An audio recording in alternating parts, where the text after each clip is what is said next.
क्या राष्ट्रवादी कांग्रेस पार्टी ने आपको इतना विश्वास नहीं दिखाया कि हम आपको टिकट देंगे? राष्ट्रवादी कांग्रेस पार्टी का जो परिवारवाद है वो मुझे समझ नहीं आया।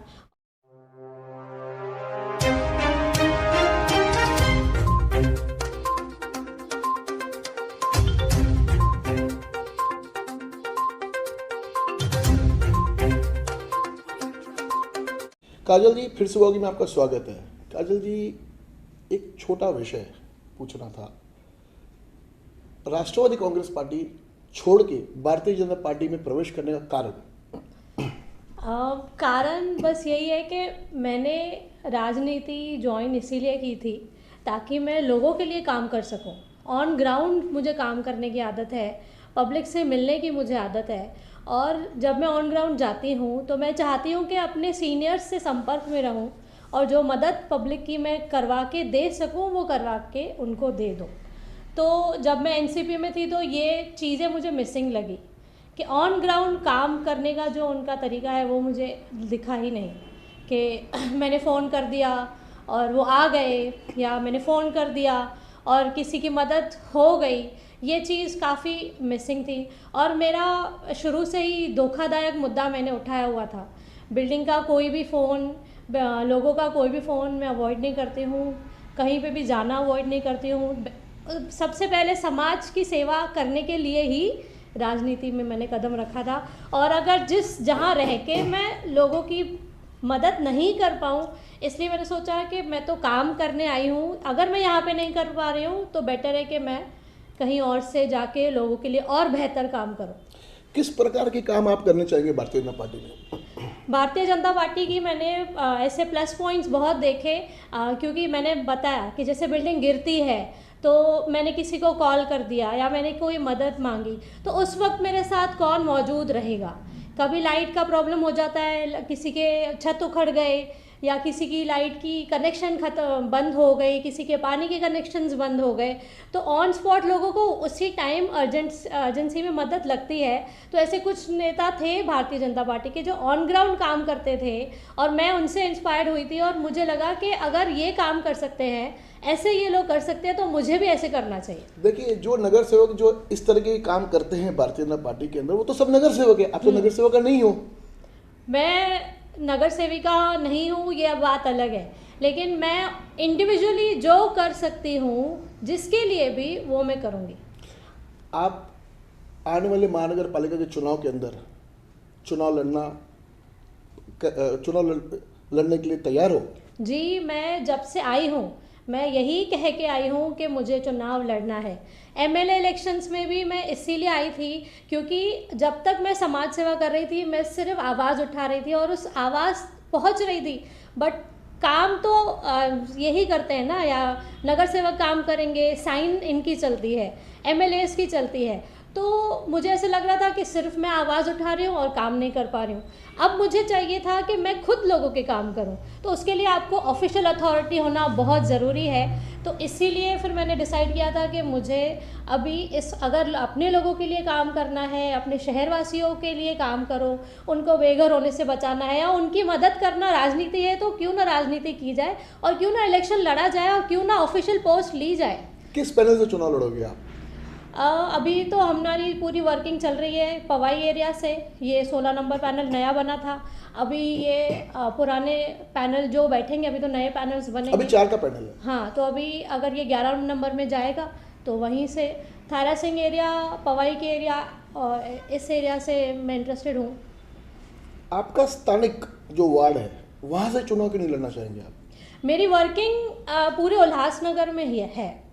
आप अगर ऐसे बोलेंगे ना कि ये पर्टिकुलर ये वार्ड ही क्यों या ये वार्ड क्यों नहीं, तो जब मैंने शुरुआत की थी समाज में सेवा करने की, तो मैंने कोई वार्ड नहीं चुना था, कोई पैनल मैंने नहीं चुना था कि पर्टिकुलर इसी वार्ड से करूँगी और इसी वार्ड से जीतूँगी।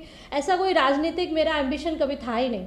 मैंने सबके लिए काम किया हुआ है पूरे उल्लासनगर में। आप कहीं पे भी जाएंगे, किसी भी बिल्डिंग में पूछेंगे मेरा नाम तो वो आपको बताएंगे, क्योंकि मैं पर्टिकुलर बिल्डिंगों में जाके मैंने लोगों की मदद करी हुई है। मैंने लोगों से उनको मिल के 25 बिल्डिंगें मैंने खुद खड़े रह के रिपेयर करवाई है कि आप यहाँ रिपेयर करिए, आप यहाँ रिपेयर करिए, आप यहाँ ये करिए। तो आप कहीं पर भी चले जाएंगे, मेरी वर्किंग आपको कहीं ना कहीं मिलेगी। पर्टिकुलर मैंने वो वार्ड इसलिए चुना क्योंकि वो वार्ड सबसे ज़्यादा ग्रस्त है। वो ऐसा वार्ड है कि सबसे अमीर नगर सेवक है वहाँ पे, उसके बाद भी सबसे ज़्यादा तकलीफ़ उस वार्ड में है। हर रोज़ वहाँ लाइट जाती है, पानी की समस्या हर रोज़ है। पूरे उल्लास की 1 घंटा 2 घंटा पूरे उल्लासनगर में नहीं जाएगी। देखिए उस वार्ड में इतनी बिल्डिंग्स हैं जहाँ पे मैंने खड़े रह के उनको काम करवाया है। एक बिल्डिंग थी अंबिका सागर, उस बिल्डिंग को मैं हाई कोर्ट में लेके गई, वहाँ से उनको न्याय दिलवाया है। तो वो वार्ड मुझे ऐसा लगता है कि इनको सबसे ज़्यादा ज़रूरत मेरी है और मैं इनके काम उनको करके दे भी सकती हूँ। और वो वार्ड वासी मुझसे इतने खुश थे, मुझसे उन्होंने खुद ने लेटर बनाया है और खुद ने उन्होंने अध्यक्ष को लेटर ये दिया है। उसमें से कुछ 80 से 100 लोगों ने उस पर साइन किए हुए हैं कि हमको काजल मूलचंदानी चाहिए। देखिए उसी पैनल से जो आप पैनल बता रही है, वहाँ से ही एक दिग्गज नेता भारतीय जनता पार्टी के, वो उनका कर्मस्थान रहा है, वो उनका कर्म वार्ड रहा है भारतीय जनता पार्टी। हाँ, अगर भारतीय जनता पार्टी ने वहाँ से आपको टिकट नहीं दी तो आपका स्टैंड क्या रहेगा? उसके इर्द गिर्द तो कोई ना कोई हो ही जाएगा। ऐसे तो पार्टी में मैंने ज्वाइन किया है और मुझे नहीं लगता है कि पार्टी मुझे कहीं पे भी नीचा करेंगी या मुझे कहीं पे भी मुझे निराश करेंगी। मेरा मकसद बस यही है कि मैं जितना हो सके काम करूं। हम लोग वो तो है नहीं कि थाली चांदी का चम्मच लेके पैदा हुए हों। हम लोग हैं 10 घंटे काम करने वाले, ड्यूटी करने वाले लोग। हमें जब तक 12 घंटे की ड्यूटी नहीं होती है तो हमें मज़ा नहीं आता है। तो इतने कर्मठ होने के बावजूद पार्टी का ऐसा कुछ मुझे है नहीं कि वो निराश करेंगी। और जो भी एडजस्टमेंट्स पार्टी को करनी होंगी मुझे करनी होंगी, हम देखेंगे। बाकी रही निराश करने की बात, तो बीजेपी मुझे निराश कभी नहीं करेगी। देखिए ऐसे काफ़ी सालों से मैंने देखा है, मैंने काफ़ी इलेक्शंस अपने जीवन में देखा है, देखी है मैंने। उसमें कभी कभी ऐसे समीकरण आ जाते हैं तो बड़े बड़े लोगों की टिकट कट जाती है। अगर ऐसी समीकरण अगर आपके सामने आ गए और आपको टिकट देने के लिए अगर उन्होंने टिकट नहीं दे पाया भारतीय जनता पार्टी आपको किसी कारण, किसी भी प्रकार के समीकरण बन के आते हैं, वो अभी इस दौर में बोलना या समझना डिफिकल्ट है। उस विषय में मतलब आप क्या कहेंगे? ऐसा होगा नहीं, ऐसा होना नहीं चाहिए। लेकिन मेरा स्टैंड रहेगा, मैं इंडिपेंडेंट इलेक्शन लड़ूंगी। फिर भारतीय जनता पार्टी का आपको टिकट नहीं देगी तो आप इंडिपेंडेंट चुनाव लड़ने के लिए आप तैयार हो? मैंने यही कहा कि मुझे सबसे ज़्यादा मैं इंस्पायर्ड हूँ भारतीय जनता पार्टी से।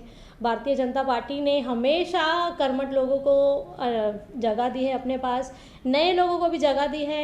मोदी जी से बहुत ज़्यादा इंस्पायर्ड रही हूँ मैं, फडणवीस जी की वर्किंग से बहुत ज़्यादा इंस्पायर्ड रही हूँ। ऐसा होगा नहीं, लेकिन अगर ऐसा होता है तो वो देखा जाएगा, उस समय हम क्या निर्णय लेते हैं। अगर पब्लिक ने मुझसे कहा, क्योंकि मेरे साथ ये हुआ था एमएलए इलेक्शन में, मुझे कोई भी राजनीतिक वो नहीं था कि मुझे राजनीति में आना है, पर वहाँ पे ऐसा था कि पब्लिक इतना जो सफ़र कर रही थी और वो कुछ चाह रही थी कि तुमको करना ही पड़ेगा, तुमको हमारे लिए करना ही पड़ेगा। ऐसा समीकरण बैठेगा तो ज़रूर मैं फिर, अगर पब्लिक मुझसे कहेगी कि तुमको रुकना ही है, तुम्हें हमारे तरफ से जनप्रतिनिधि रुकना ही है, तो मैं शायद इंडिपेंडेंट भी चली जाऊँ। तो उस टाइम में किस पार्टी का आप रुख करेंगे? कोई पार्टी का नहीं, बीजेपी मेरे लिए सर्वोपरि है। नहीं, अगर भारतीय जनता पार्टी को टिकट नहीं देती समीकरण के कारण, इंडिपेंडेंट, तो उस टाइम फिर किसी दूसरी पार्टी को आप अप्रोच नहीं करेंगे? नहीं, कि भाई मैं बीजेपी से ही चाहती हूँ। बीजेपी के किसी एक के साथ ही रहना सही रहता है हमेशा, यहाँ वहाँ होके कोई मतलब है नहीं, तो बीजेपी ही रहेगी। क्या राष्ट्रवादी कांग्रेस पार्टी ने आपको इतना विश्वास नहीं दिखाया कि हम आपको टिकट देंगे?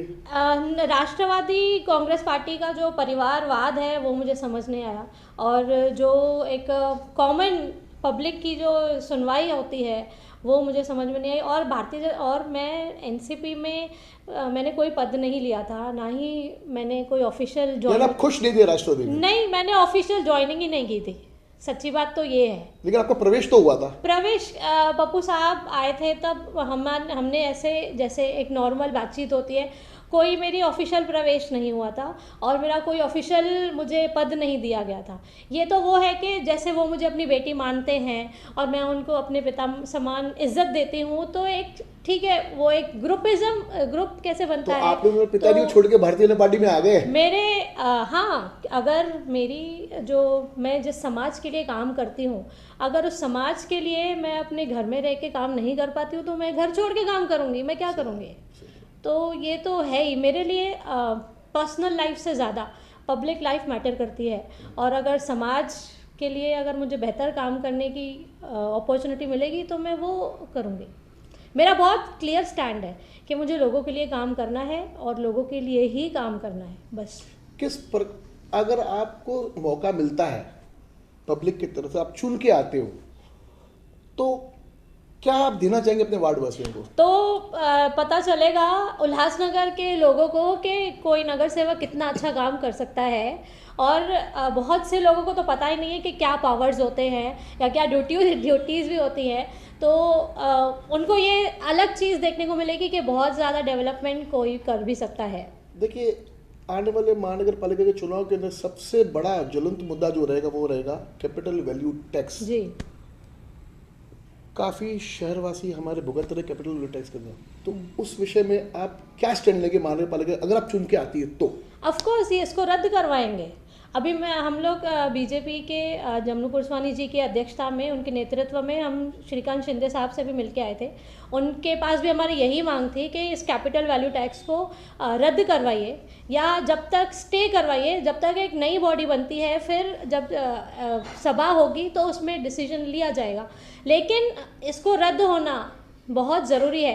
पहली बात तो मेरे को ये उल्लासनगर के यूएमसी का समझ में ही नहीं आता है। ये बोलते हैं कि तुम्हारे घर इलीगल है, ये बोलते हैं कि तुम तो घर जहाँ पे रह रहे हो वो धोखादायक है और ये इलीगल घर है। तो इसमें टैक्स 3 गुना टैक्स कैसे वसूल कर रहे हो? सबसे पहली बात ये है। तो मैंने वही कहा ना आपसे कि अब तक तो मैं सिर्फ एक इंडिविजुअल लेवल पे बात कर रही हूँ, मेरे पास कोई ऑफिशियल पोस्ट है ही नहीं। तो उस हिसाब से मेरी सिर्फ आवाज़ जा रही है। जब मुझे कोई ऑफिशियल अथॉरिटी होगी तो मैं बोलूँगी ना कि क्या किस आधार पे तुमने टैक्स लगाई है, वो भी 3 गुना। कोई ब्रिटिशर्स का ज़माना है कि 3 गुना लगान देना पड़ेगा। और पहले ही आप उस बिल्डिंग को, उस मकान को लीगल तो करो, सबसे पहले रेगुलराइज तो करो, बाद में टैक्स वसूल करो ना। टैक्स आई कैसे? पहले अपनी प्रॉपर्टीज़ को आप लीगलाइज करिए, पहले वो शुरू करिए। तो सबसे पहले तो रेगुलराइजेशन शुरू करवाएंगे।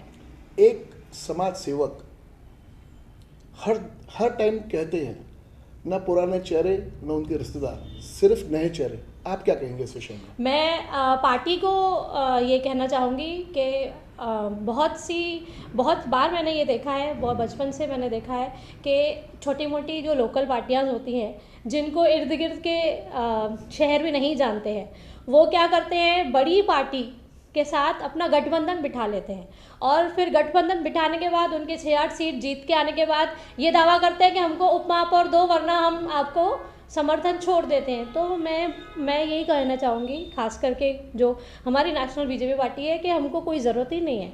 हम इतने सक्षम हैं कि हमको ऐसे लोकल पार्टी जिनको बाहर किसी की पहचान तक नहीं है, जो अपने पार्टी के तक नहीं हो सकते, जो पार्टी खुद ने उन्होंने बनाई है, वो छोड़ के किसी और में जा रहे हैं, तो हम ऐसे लोगों पे कैसे विश्वास करेंगे? और ऐसे लोगों को लेने की ज़रूरत ही नहीं है। बीजेपी में डिज़र्विंग कैंडिडेट्स इतने होंगे कि इनको खुद का महापौर बनना चाहिए और किसी छोटी मोटी पार्टियों को लेने की भी ज़रूरत नहीं पड़नी चाहिए। अभी फैसला तो अध्यक्ष और बड़े लोग जो हैं वो करेंगे, बट मेरी खुद की पर्सनल थिंकिंग ऐसा कहती है। धन्यवाद मैडम, बहुत अच्छा लगा आपसे बात करते हुए।